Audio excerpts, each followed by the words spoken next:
আজকের মঙ্গল সমাচার। সাধু লুক 11 অধ্যায় 15 থেকে 26 পদ। তাদের মধ্যে কেউ কেউ বলতে লাগলো, ও তো অপদূত রাজ বেলজেবুলের শক্তিতেই অপদূত তাড়িয়ে বেড়াচ্ছে। কেউ কেউ আবার যিশুকে যাচাই করবার জন্যে তাকে এমন কোনো অলৌকিক নিদর্শন দেখাতে বলল যা ঘটবে আকাশে। কিন্তু তারা যে কি চিন্তা করছে তা তো তার জানাই ছিল।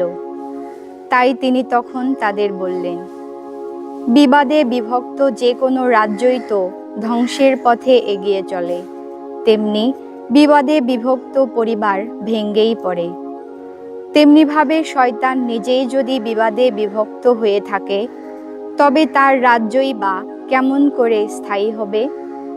তোমরা তো বলছো যে আমি নাকি বেলজেবুলের শক্তিতেই অপদূত তাড়িয়ে বেড়াই। এখন আমি যদি সত্যিই বেলজেবুলের শক্তিতেই অপদূত তাড়াই, তাহলে তোমাদের শিষ্যেরাই বা কার শক্তিতে অপদূত তাড়াই? তাই তোমাদের যুক্তি তারাই বিচার করে দেখো। এদিকে আমি যদি স্বয়ং ঈশ্বরের শক্তিতেই অপদূত তাড়াই, তাহলে ঐশ্বরাজ্য তোমাদের এখানে তো এসেই গেছে। কোনো বলবান লোক যখন তার সমস্ত অস্ত্র নিয়ে নিজের প্রাসাদ পাহারা দিতে থাকে, তখন তার ধন সম্পদ নিরাপদেই থাকে। কিন্তু তার চেয়ে বলবান কেউ যদি হঠাৎ তাকে আক্রমণ করে তাকে পরাস্ত করে ফেলে, তাহলে যে সমস্ত অস্ত্রের উপর তার এত ভরসা ছিল সে তা কেড়েই নিয়ে যায়, এবং তার কাছ থেকে লুণ্ঠিত যা কিছু সে সবই ভাগ করে দেয়।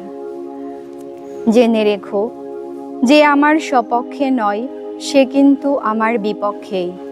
যে আমার সঙ্গে সঞ্চয় করে না সে তো কেবল অপচয়ই করে।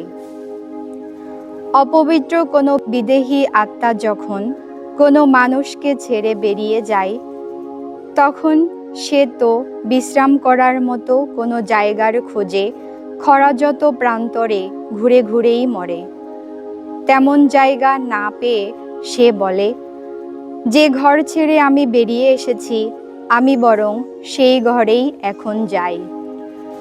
সে ফিরে এসে দেখে ঘরটি তো ঝাঁট দেওয়া, বেশ সাজানো গোছানো। তখন সে গিয়ে তার নিজের চেয়েও দুষ্ট আরও 7টা বিদেহী আত্মাকে সঙ্গে নিয়ে আসে। তারপর তারা সবাই ভেতরে গিয়ে সেখানে বাস করতে শুরু করে। তার ফলে লোকটির যে শেষ দশা তার আগের দশার চেয়েও তো শোচনীয় হয়ে দাঁড়ায়। প্রভুর মঙ্গল সমাচার।